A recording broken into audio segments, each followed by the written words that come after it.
Hey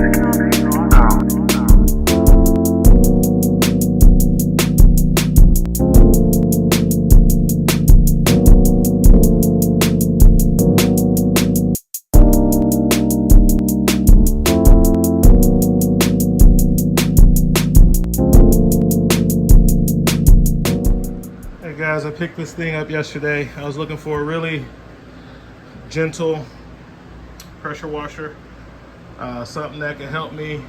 Well, really I bought it to keep the truck clean, and I also wanted something that could help out with the doing a lot of roof jobs and cleaning RPMs, roof preventive maintenance and stuff like that. And I don't really agree with putting pressure washers on those because they run them on high and try to rip the dirt off of it, and it rips all the rubber off too. So I figured if I bought something that was advertised for a car, then it would be gentle enough to use on the roof. So that's what I got. I wanted something that could do the RV roof and keep my truck clean. This is just a low power electric pressure washer, and I definitely would be only using it on low. I probably never use that, you know, because for what I bought it for, cars and RV. I probably always just use the low side. So it comes with this pump with a built-in cord.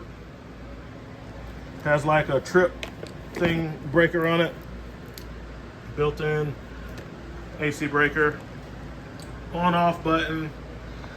I guess the water hose goes here, and the that hose, which it comes with this hose, a foam cannon, and the wand and the tip. So these are 3 different pieces. This, and that. So that's what it is. It's super simple. I talked to my neighbor because he had an electric one and he has a gas one now, and he was telling me that the electric ones just don't hold up, and they're not strong enough. But that's kind of what I wanted. Something that's easy, lightweight, I can put on the truck, take for using campers, and also use it to keep the truck clean. So this one has been advertised for you to use on the car. It doesn't come with a bunch of different tips like the real pressure washers that gives you all the different number tips for different jobs. So I'm pretty sure this is just a really weak pressure washer that is going to suit my needs. So that's what we got, guys. Super simple. So now that I got all the tools put up from fixing that bus that we had out there earlier today with the wheelchair lift, got that done. I'm gonna go test this thing out and wash the truck. All right, what else did we get out here at the toolbox now? So picked up one of these AC Delco 3/8 angle digital torque wrenches. This thing is really sweet, guys. I really love the way it's the right fit and feel. I love it. I love that about it. I hadn't used it, but I think I got this thing for like $150. I got off Zoro. And I definitely wanted to get a torque wrench that did not cost $700. So I bought all the Snap-on torque wrenches, and they were like $2,100. But everyone does not want to spend over $2,000 on torque wrenches, or over $700 on digital torque wrench. And I think this is a great alternative. And Harbor Freight is not in the running on this because this is a 3/8 digital tech angle. I call it tech angle because I'm used to this. I think that's what the Snapple ones are called, but I call them all tech angle. But it's here's a box, the outer box. All right, and 5 to 100 foot-pounds. I think that's the same specs as that was on the Snap-on one. Comes in a metal case. Open the case. I threw away all the calibration, whatever.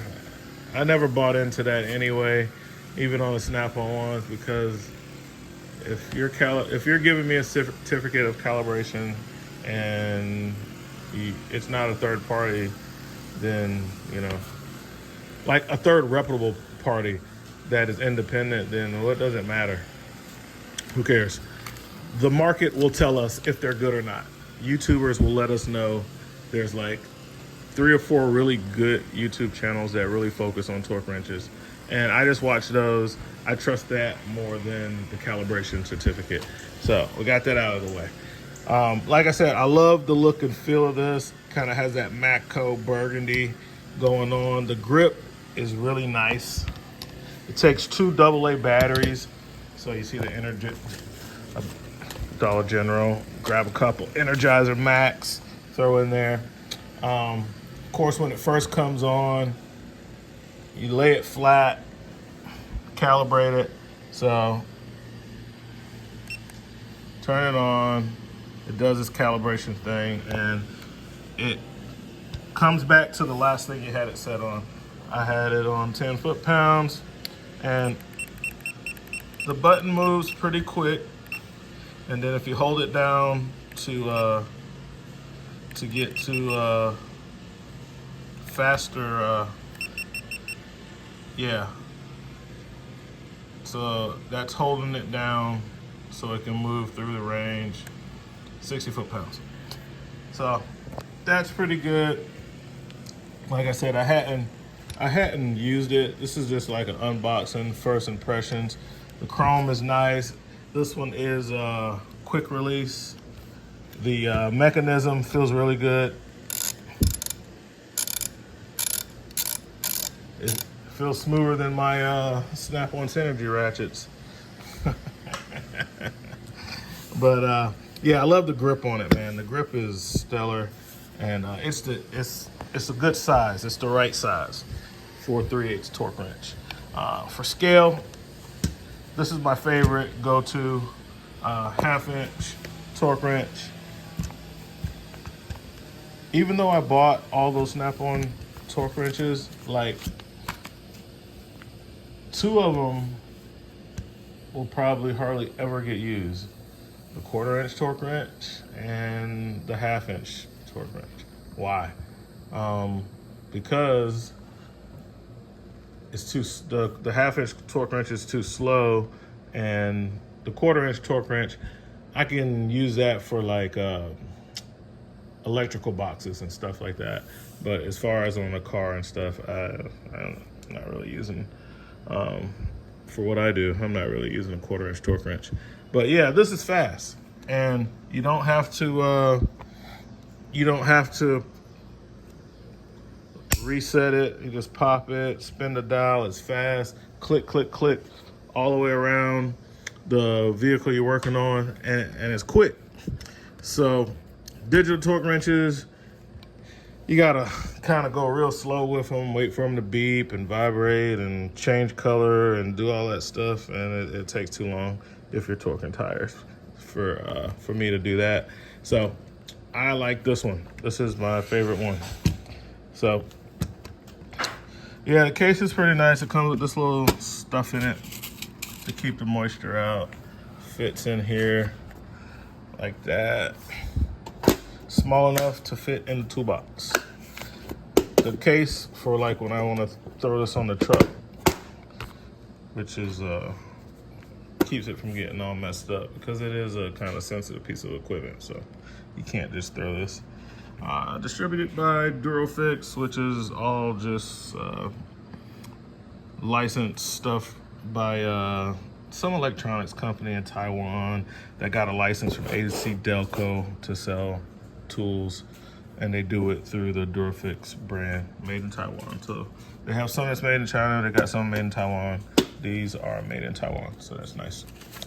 Yeah, it comes with a little book and everything. So that's what we got, other than the pressure washer. And I used the pressure washer. It works pretty good. Washed the truck. It was all right. No complaints. Besides, I do have a complaint. The hose is too short on that thing. The hose, they need to make the hose like 10 feet longer. Maybe I'll see if I can find a longer hose for that so it can go all the way around the truck instead of me having to throw it over the top of the bed or something. But other than that, no complaints. All right, guys. Oh, I forgot about a couple things, guys. Some updates on some tools. So, you know, I've been using the Makita stuff a lot, right? And because I'm not at the truck, you can just kind of imagine, because this is about the size of their impact driver. This is the impact wrench, though. I've been using that stuff as much as I can, the 40 volt stuff. And I found that on that impact driver, man, it's too heavy. The battery makes it too heavy. And when I'm working overhead on doing sealing assemblies on air conditioners and doing overhead trim and stuff, I find that that's too heavy. That impact driver is great. It's smooth, man. The trigger, I guess I'll walk back there and get it so I can show you. But the battery makes it too heavy, and I end up going back to my DeWalt 12 volt. Even with a 5 amp hour battery, that DeWalt 12 volt is so light, I could work overhead all day and it's not a problem. This is, I need to put this, I was about to get back on my tractor. Let's keep that in front of my toolbox while I'm away. But yeah, man, it's too heavy, man. It's not, it's to the extent to where at the beginning of the day, I get away with it. But as the day progresses and I continuously have to do overhead work, it gets to be a bear, and I can't do it. So yeah, I'm gonna have to do something else with that. Trying to get this thing in this drawer. Oh, move this set. Let's take a look at that set. So, the torque wrenches get in my drawer. Now, I don't use this set a lot. When it comes in handy, it really does come in handy. I've had this for a long time. This is a 37-piece bit socket set, Husky. And I bought this when I was a dealer tech. And impact wrench and some tight spots when I could use a slim profile 3/8 ratchet, I could use this. But when I had my 3/8 impact wrench on these, and it's just nice, especially the hex places where I need to use Allens. I call them Allens. I know they're hex bits, but I grew up in an era where Allen wrenches were the main thing. And I must have my, that's a nice little gun too, guys. But my 3/8, this is my 1/4 inch gun. 3/8. I've been looking at I'm not gonna get it. I've been looking at a 1/4 inch impact socket set. All this stuff is 1/2 inch, 3/8. Okay, so that's why I don't have that. My DeWalt 3/8 gun, I keep that in the truck because I had a snap-on one out here. But yeah, so these, you know, working with the Allens and stuff is nice. Like the flatheads are pretty useless, but the Torx and the hexes are good. The Phillips, you know, whatever. But this has been a good set. Like I said, I don't use it a lot, but it's been a good set and it's held up well. I used to use it a lot more when I worked at the dealership, but in my mobile setup, I'm not using it as much. I use mostly impact drivers and I have like so many different bit kits. I got Snap-on, Milwaukee, all different kinds, from the cheapest Harbor Freight to the most expensive Snap-on ones. And they're bits, but some of them fit better than others. I did get really hurt on a halfway worn out set of Blue Point ones and slipped and it drove through my thumb. That was kind of gruesome, but yeah. So, and this is a little too big and bulky. I'm at a loss for space on the truck. But yeah, I'm gonna get my deck back on the tractor and get this back on the tractor. I took it off so I can do some other type of tractor work, some grading, box blade work, some land clearing, and then between that and the 5 Series, you know, I'm about to put it back on so I can cut the field behind my house. But the big land clearing, of course, we did with the 5 Series tractor, and for, you know, pushing down some trees and stuff. And I'll show you part of the area where we cleared off. So of course we got that in the pole barn, but you see how when that gets wet, you can't bring the big tractor through here. So like when I had to like put these rocks back here so my nephew's motorcycle could fit in here, I had to dump a few loads of rocks. Well, I had to use the 1 Series for that. Couldn't use the 5 Series for that. Plus the place where I was getting the rocks from, it's a bit of a tight spot. It could be done with the 5, but it's a lot easier to maneuver it. So, and when the ground is soft, like when I spread this dirt, I did all that with the subcompact tractor, because the in that spot right there had a big Class A, kind of bogging down, but it had that big diesel. It was a big diesel pusher, so it didn't get stuck, but it left like a nice little gash. So I dumped some crush and run right there. But like in this spot over here, like I was clearing out, all this used to be woods all the way up to my shed. So clearing around this black walnut tree, you can see the tracks and stuff.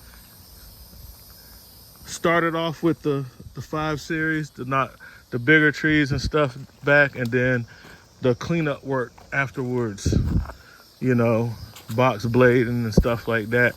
Used the smaller tractor to do that. I still got some more work to do.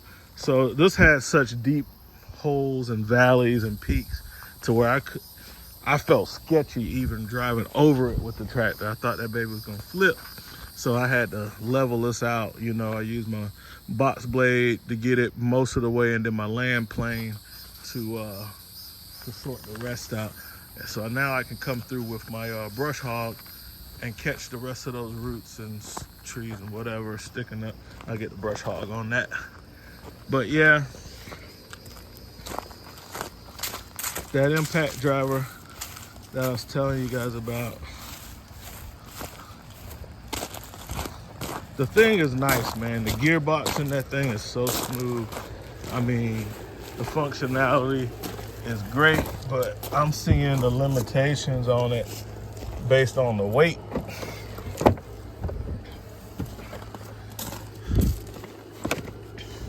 It's the weight on that baby. That's one of my DeWalts. And even this DeWalt with the 5 amp hour battery, it's got some weight on it. But this Makita, this thing's heavy, bro.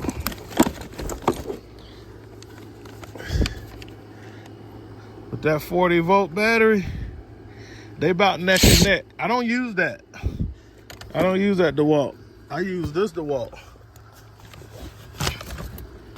Now that's a big difference. This is so light. With the 5 amp hour, the 12 volt stuff, man. I'm telling you, this thing is, this thing is nice, but it's heavy. It's too much. It's too much weight at the bottom. Thing's so heavy. You doing this all day? Bunch of slide toppers, and you got the impact driver over your head. You using it. You popping in hex drill bits, and because you don't want to pull out the big drill for little light drilling through fiberglass. You can do that with impact driver. You could drill those holes with a drill bit in the impact driver, but that baby's so heavy. I gotta go to the 12 volt. Oh well. picked this thing up. I said I wasn't gonna buy one of these until I really needed it. I thought it was cool when it first came out. You know, I wanted to get one, but I wasn't gonna buy one unless I really needed it. I keep a couple aviation snips. You know, I keep the 3 different sizes of the aviation snips in here, the right, the left, and the straight.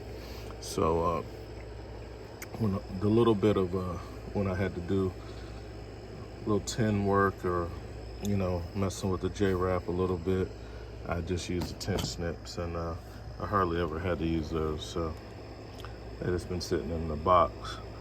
However, today I have to replace the J-Wrap on a 5th wheel, and I cut out holes for speakers and all kind of stuff, go around steps, and it's gonna be a lot of cutting. So I went ahead and got this. This is the this has been out for a while. They made some changes and updates to it. This is the model number, M12, and then it came with a free high output little battery.